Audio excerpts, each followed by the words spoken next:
야랑야랑 정치부 김민지 기자 나와 있습니다. 첫 번째 주제 볼까요?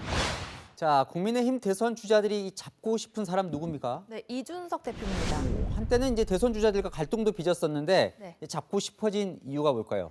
이준석 대표의 오늘 행보가 힌트인데요. 청년 당원 모집을 위해서 충북 지역으로 갔습니다. 여러분이 뽑아주신 30대 당대표와 거기에 더해서 급속도로 늘어나는 우리 2030 젊은 당원들의 영향으로 이제 당이 급속도로 젊어지고 있는 과정 중에 있습니다. 그러니까 이준석 대표는 2030 청년들을 잡고 네. 대선 주자들은 그런 이준석 대표를 잡고 싶은 거군요. 맞습니다. 지난 6월에 이준석 대표가 취임 후 2주 만에 당원이 10,000명 정도 늘었는데요. 이 중에 60%가 2030이었죠. 당내에서는 이준석 대표를 감싸는 후보들이 2030 지지율 수직 상승 효과를 누린다, 이런 분석이 나오기도 했습니다. 당원들은 뭐 경선 때도 투표권이 있으니까요. 자, 2030 당원 표심 잡으려면 이준석 대표가 필요하겠군요. 네, 가장 적극적인 후보는 누구냐면요. 요즘 2030 사이에서 인기가 괜찮은 홍준표 의원입니다. 이준석 대표가 친윤석열계 의원들과 신경전을 벌일 때 당대표 흔들지 말라면서 감싸기도 했었죠. 다른 주자들도요, 러브콜을 보내고 있습니다. 젊은 당대표가 가끔 성급한 실수도 하기는 하지만 아주 훌륭하게 잘하고 계신다. 그 바람에 제가 후보가 되면 아주 케미가 잘 맞을 것이다. 우리 손으로 뽑은, 그리고 제가 지지해서 뽑은 당 대표시고 우리 당의 미래를 함께 만들어 나가야 될 지도자이신데, 그동안 또 못 뵙고 해서 오늘 인사도 좀 드리고 전반적으로 이렇게 돌아가는 얘기도 좀 제가 듣고.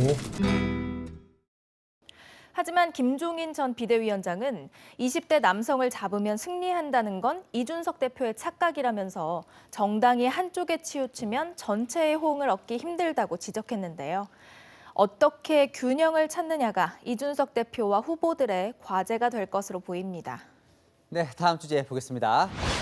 자, 경선에서 중도 사퇴한 정세균 전 총리가 그동안 얻어온 표를 어떻게 처리할지 정해졌다면서요? 네, 민주당이 오늘 결정했는데요. 무효 처리하기로 했습니다. 그러면 어느 후보가 더 유리해지는 겁니까? 이재명 후보가 아무래도 좀 득을 보게 됐는데요.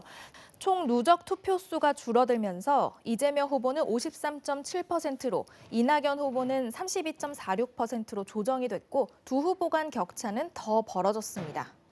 격차보다 더 중요한 게 있죠. 이 과반을 아슬아슬하게 넘었던 이재명 후보가 결선 없이 본선으로 직행하는데 좀 더 여유가 생겼습니다.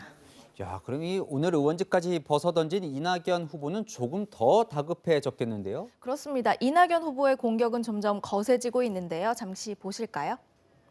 오늘이라도 좀 재원 대책을 좀 시원하게 말씀해 주실랍니까? 제가 설명한 내용을 잘 못 들으셨거나 꼭 저렇게 말씀하실 줄 알았어요. 이해를 안 하시려고 하는 건지 저 그런 생각이 들었습니다. 더 두터운 복지로 도와드리는 것이 훨씬 나은 거 아니에요? 세금을 더 많이 낸 사람들은 왜 빼야 되는 거죠? 후보님의 이 정의관념에 조금 의문이 있습니다. 자, 호남 경선이 이제 며칠 정도 남았습니까? 한 열흘 정도 남았습니다. 얼마 안 남았으니까 이제 호남 출신의 그럼 정세균 전 총리를 향한 구애는 더 심해지겠군요. 맞습니다. 호남의 권리당원이 한 20만 명 정도 되는데요. 전체의 30% 가까이 됩니다.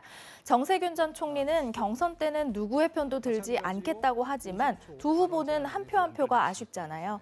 과거의 정세균 표는 이재명 후보가 유리하게 가져갔지만 미래의 정세균 표는 누가 잡을지 경쟁은 더 치열해질 것 같습니다. 1위 후보에 힘을 팍 실어줄지, 경선 흥행을 위해서 2위에 힘을 얹어줄지 호남 당심도 좀 궁금해집니다. 야랑야랑이었습니다.